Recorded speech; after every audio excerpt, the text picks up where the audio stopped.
नमस्कार. कशा आहात सर्वजण? मजेत ना? सिम्स किचन मराठीमध्ये तुम्हा सर्वांचं पुन्हा एकदा अगदी मनापासून स्वागत आहे. आता पावसाळा येत आहे आणि पावसाळ्यासाठी आपली प्रतिकारशक्ती ही अगदी चांगलं असणं खूप महत्त्वाचं आहे. आज आपण इथे पौष्टिक असे थालीपीठ भाजणी आणि भाजणीचे थालीपीठ कसं बनवायचं हे पाहणार आहोत. बरेचसे कडधान्य किंवा बऱ्याचशा डाळी हे घरातले खायला तयार नसतात. मग त्यापासून जर काही खमंग असा पदार्थ बनवला तर मात्र सर्वजण अगदी आवडीने खातील. आज आपण इथे 18 प्रकारचं साहित्य एकत्र करून भाजणी बनवतोय. यामध्ये डाळी आणि कडधान्यांचा किंवा मसाल्यांचा देखील समावेश आहे. अत्यंत पौष्टिक अशी भाजणी ही बनवून तयार होणार आहे आणि त्यापासून थालीपीठ कसं बनवायचं हे देखील आपण पाहतोय. त्यामुळे सर्वांसाठीच हा व्हिडिओ उपयुक्त ठरू शकतो. त्यामुळे स्किप न करता अगदी शेवटपर्यंत पहा. चला तर सुरुवात करूया. थालीपीठ भाजणी बनवण्यासाठी लागणारं सर्व साहित्य मी इथे घेतलेलं आहे. इथे वापरलेलं सर्व साहित्य आणि त्याचं प्रमाण मी डिस्क्रिप्शनमध्ये दिलेलं आहे. तुम्ही डिस्क्रिप्शन नक्की चेक करा. आज आपण इथे एकाच वाटीचं प्रमाण घेऊन सर्व साहित्य घेणार आहोत. 1 किलोची भाजणी बनवण्यासाठी इथे आपण सर्व जिन्नस घेणार आहोत. यासाठी मी इथे 1/2 किलो म्हणजे जवळजवळ या वाटीने 1.5 वाटी एवढी ज्वारी इथे घेतलेली आहे. ज्वारी आपल्याला थोडी जास्त प्रमाणात घ्यायची आहे. त्यामुळे आपले थालीपीठ एकदम खुसखुशीत असे बनून तयार होणार आहेत. त्याच वाटीने मी इथे 1 वाटी एवढी चणा डाळ घेतलेली आहे. चणा डाळीऐवजी आपण 1 वाटी हरभरेसुद्धा घेऊ शकतो. त्यानंतर त्याच वाटीने 1 वाटी एवढी नाचणी मी इथे घेतलेली आहे. नाचणीमध्ये जास्त प्रमाणात फायबर असतात. त्यामुळे 1 वाटी नाचणी आपल्याला इथे घ्यायची आहे. त्याचबरोबर 1 वाटी गहू मी इथे घेतलेले आहेत. त्यानंतर त्याच वाटीने 1 वाटी एवढे तांदूळ आपल्याला इथे घ्यायचे आहेत. तुम्ही जर डाएट करत असाल किंवा मग तुम्ही भात खात नसाल तर तांदूळ नाही घेतले तरी चालतील. त्यानंतर त्याच वाटीने 1 वाटी एवढी बाजरी मी इथे घेतलेली आहे. आता पावसाळा आहे म्हणून मी इथे बाजरी घेतली आहे. बाजरी ही उष्ण असते. त्यामुळे उन्हाळ्याच्या दिवसात जर आपण भाजणी बनवत असू तर मग बाजरी नाही घेतली तरी चालेल.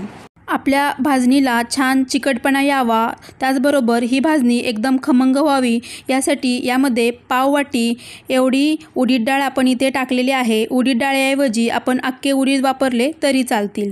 त्यानंतर 1/2 वाटी एवढी मूग डाळ आपण इथे टाकलेली आहे. त्याचबरोबर 1/2 वाटी एवढी तूर डाळ आपल्याला यामध्ये टाकायची आहे. तुम्हाला जर पित्ताचा त्रास असेल तर तुम्ही तूर डाळ स्किप केली तरी चालेल. यानंतर 1/2 वाटी एवढी मसूर डाळ आपल्याला यामध्ये टाकायची आहे. मसूर डाळ ही अत्यंत पौष्टिक असते. त्यामुळे मसूर डाळ ही जरूर घालावी. त्यानंतर आपली थालीपीठ भाजणी ही छान चिकट व्हावी यासाठी यामध्ये आपल्याला 1/2 वाटी एवढे साबुदाणे टाकायचे आहेत. त्याचबरोबर ही भाजणी एकदम खुसखुशीत आणि आपली थालीपीठ हे एकदम हलके फुलके तयार व्हावे यासाठी यामध्ये आपल्याला 1/2 वाटी एवढे पोहे टाकायचे आहेत. जे पोहे आपण कांदे पोहे बनवण्यासाठी वापरतो तेच पोहे आपल्याला यामध्ये टाकायचे आहेत. त्यानंतर 1 चमचा एवढे मेथीदाणे यामध्ये टाकायचे आहेत. त्याचबरोबर 1/2 वाटी एवढे धणे आपल्याला यामध्ये टाकायचे आहेत. धण्यामुळे आपली थालीपीठ भाजणी ही एकदम खमंग अशी बनून तयार होते. त्याचबरोबर 8 ते 10 मिरे आपण इथे टाकलेले आहेत. त्याचबरोबर 2 चमचे ओवा आपल्याला इथे टाकायचा आहे. त्यानंतर 2 चमचे एवढे जिरे आपल्याला इथे टाकायचे आहेत आणि 2 चमचे बडीशेप आपण इथे टाकलेले आहे. हे सर्व साहित्य या ताटात घेण्यापूर्वी आपण ते आधीच निवडून आणि एका कपड्यावर ठेवून छान पुसून असं घेतलेलं आहे. ही थालीपीठ भाजणी आपण कोणत्या ऋतूमध्ये बनवतोय यावरती याचं प्रमाण हे अवलंबून आहे. आपण जर थंडीमध्ये बनवत असू तर मग बाजरी जास्त प्रमाणात घेतली तरी चालेल. आपल्याकडे जे साहित्य त्यावेळी अवेलेबल असेल किंवा मग महिन्याच्या शेवटी आपला किराणा संपत आलेला असतो त्यावेळी आपल्याकडं ज्या डाळी किंवा जे कडधान्य शिल्लक राहिलेलं असेल ते वापरून आपण अशी थालीपीठ भाजणी बनवली तरी चालेल. ही भाजणी बनवण्यासाठी याचं पर्टिक्युलर असं काही प्रमाण नाही. आपल्या आवडीप्रमाणे आणि आपल्याकडे जे पदार्थ शिल्लक आहेत त्यानुसार सुद्धा आपण ही थालीपीठ भाजणी बनवू शकतो. आता हे सर्व जिन्नस आपण असे एकत्र करून घेतलेले आहेत आणि आपल्याला आता हे कढईमध्ये छान भाजून घ्यायचे आहेत. इथे मी एक जाडबुडाची कढई गॅसवरती ठेवलेली आहे आणि मंद आचेवरती याला आपल्याला सतत असं हलवत हे आपल्याला छान असं भाजून घ्यायचं आहे. गॅसची आच ही मंदच ठेवायची आहे आणि याला सतत हलवत राहायचं आहे. आपल्याला जर हवं असेल तर प्रत्येक जिन्नस आपण एक घेऊन सुद्धा हे भाजू शकतो. शकतो, पण मी इथे 1 किलोची भाजणी बनवते, त्यामुळे हे सर्व जिन्नस मी एकत्र करून भाजून घेणार आहे। आपल्याला जेव्हा वाटेल की याच्यातील धान्य हे फुलू लागलेलं आहे, त्यावेळी आपल्याला हे काढून घ्यायचं आहे आणि याचा मंद असा छान वास येतो, तेव्हा ओळखायचं की हे भाजून झालेलं आहे। याला जास्त करपू द्यायचं नाही, नाहीतर मग आपली थालीपीठ भाजणी ही करपट होऊ शकते, त्यामुळे त्यापासून बनणारे थालीपीठसुद्धा करपट होऊ शकतात। त्यामुळे योग्य ती काळजी घेऊन याला सतत असं हलवत मंद आचेवरती याला आपल्याला छान असं भाजून घ्यायचं आहे। इथे आपण सर्व जिन्नस छान असे भाजून घेतलेले आहेत। यानंतर थंड झाल्यानंतर हे आपल्याला चक्कीवरून जाडसर असं दळून आणायचं आहे। लक्षात ठेवायचं आहे, ही भाजणी आपल्याला थोडीशी जाडसरच दळून आणायची आहे। इथे पाहू शकता तुम्ही, आपली ही थालीपीठ भाजणी आपण छान अशी दळून आणलेली आहे आणि 1 किलोच्या प्रमाणात थालीपीठ भाजणी आपली तयार आहे। या पद्धतीने आपल्याला जाडसरच ही भाजणी दळून आणायची आहे, जेणेकरून आपले थालीपीठ हे एकदम छान असे बनून तयार होतील। ही थालीपीठ भाजणी वापरून आपण थालीपीठ तर बनवू शकतो, याशिवाय याचे आपण धिरडे बनवू शकतो किंवा मग डोसासुद्धा बनवू शकतो। अगदी घरच्या घरी सोप्या पद्धतीने आणि कमी खर्चामध्ये आपण ही थालीपीठ भाजणी बनवू शकतो। आता आपण यापासून थालीपीठ कसं बनवायचं ते पाहतोय। यासाठी आपल्याला हिरव्या मिरचीचं वाटण बनवून घ्यायचं आहे। इथे मी लसूण पाकळ्या, मिरच्या आणि कोथिंबीर घेतले। थोडं जास्तच प्रमाणात मी इथे हिरव्या मिरचीचं वाटण बनवणार आहे, कारण आता मुलांच्या शाळासुद्धा चालू झालेल्या आहेत, मग वरचेवर आपल्याला हे वाटण करण्याची गरज लागणार नाही। असं हिरव्या मिरचीचं वाटण जर आपल्याकडे बनवलेलं असेल तर आयत्या वेळी यापासून आपण थालीपीठं पटकन बनवू शकतो। तर इथे मी ज्या जास्त तिखटवाल्या हिरव्या मिरच्या असतात त्या घेतलेत आणि देठासह कोथिंबीर घेतले, त्याचबरोबर लसूण पाकळ्या घेतलेत। यानंतर यामध्ये आपल्याला 1 चमचा जिरे, 1 चमचा बडीशेप आणि चवीनुसार मीठ टाकायचं आहे। हे हिरव्या मिरचीचं वाटण आपण पिठलं बनवताना सुद्धा वापरू शकतो किंवा मग आळूवडी बनवताना सुद्धा वापरू शकतो। अशाच प्रकारचं वाटण मी इथे बनवलेलं आहे। तर हे आपण मिक्सरमध्ये वाटून घेणार आहोत आणि एखाद्या काचेच्या किंवा स्टीलच्या डब्यामध्ये आपल्याला हे भरून फ्रीजमध्ये ठेवायचं आहे। फ्रीजमध्येच ठेवायचं आहे जर तुम्ही जास्त प्रमाणात बनवलं तर, कारण आपण याला मिरच्या वगैरे भाजून घेतलेल्या नाहीत, त्यामुळे ते बाहेर जास्त दिवस टिकणार नाही। त्यामुळे या डब्यात भरून आपल्याला हे वाटण फ्रीजमध्ये ठेवायचं आहे। आठवड्यातून एकदा जरी आपण असं वाटण बनवून घेतलं तर मग आठवड्यामध्ये बरेचसे पदार्थ जे हिरव्या मिरचीपासून आपण बनवतो ते बनवू शकतो। तर इथे माझं हिरव्या मिरचीचं वाटण तयार आहे। आता आपण थालीपीठ बनवण्यासाठी पीठ मळून घेणार आहोत। यासाठी अंदाजाने आपल्याला जेवढी थालीपीठं बनवायची आहेत तेवढं पीठ घ्यायचं आहे। हे पीठ चाळण्याची सुद्धा काही गरज नाही आणि कारण त्यामध्ये आपण बरेचसे मसाले सुद्धा घातलेले आहेत आणि आपल्याला जाडसरच पीठ हवं आहे। त्यानंतर यामध्ये चवीनुसार मीठ टाकायचं आहे, हळद टाकायची आहे, त्याचबरोबर थोडंसं लाल मिरची पावडर मी इथे टाकले आणि तीळ टाकायचे आहेत। तीळ आपण आपल्या आवडीप्रमाणे कमी जास्त करू शकतो। त्यानंतर ओवा हातावरती घेऊन क्रश करून तो सुद्धा मी यामध्ये टाकलेला आहे। आपण भाजणीमध्ये ऑलरेडी हे सर्व टाकलेलं आहे, पण याची चव अजूनच वाढावी यासाठी मी इथे ओवा सुद्धा टाकलेला आहे।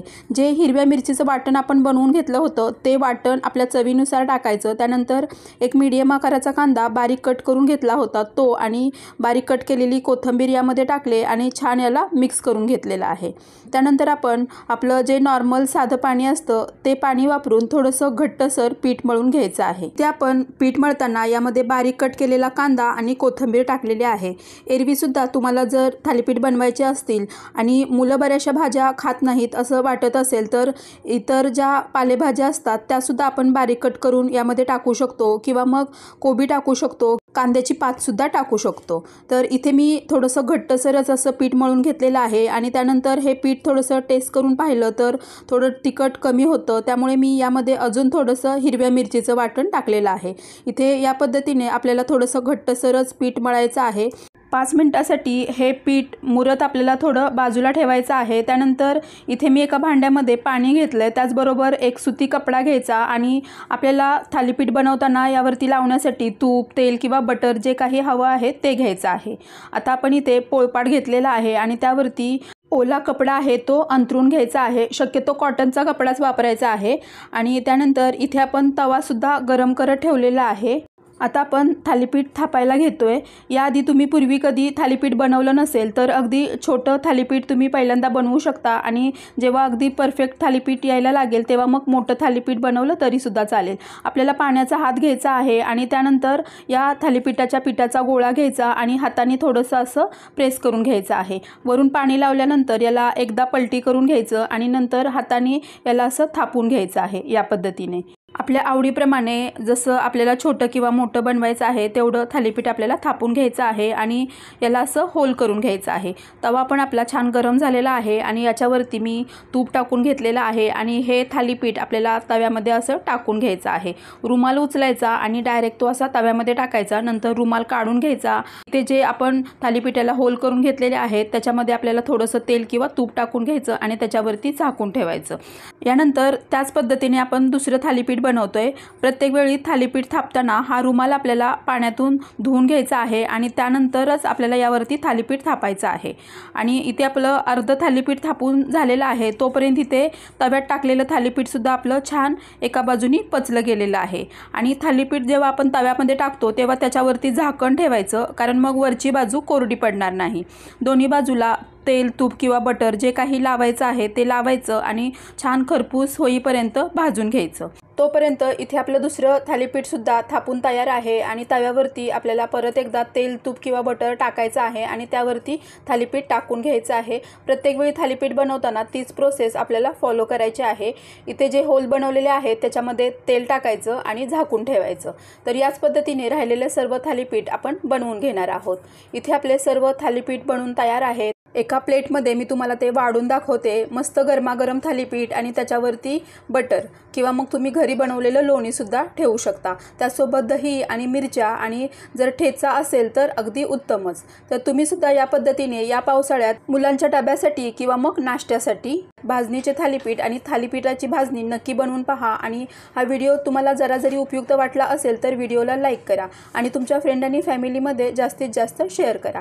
व्हिडिओ शेवटपर्यंत पाहिल्याबद्दल तुम्हा सर्वांचे धन्यवाद। भेटूया पुढच्या व्हिडिओमध्ये। तोपर्यंत मस्त खा आणि स्वस्त रहा। थँक्यू।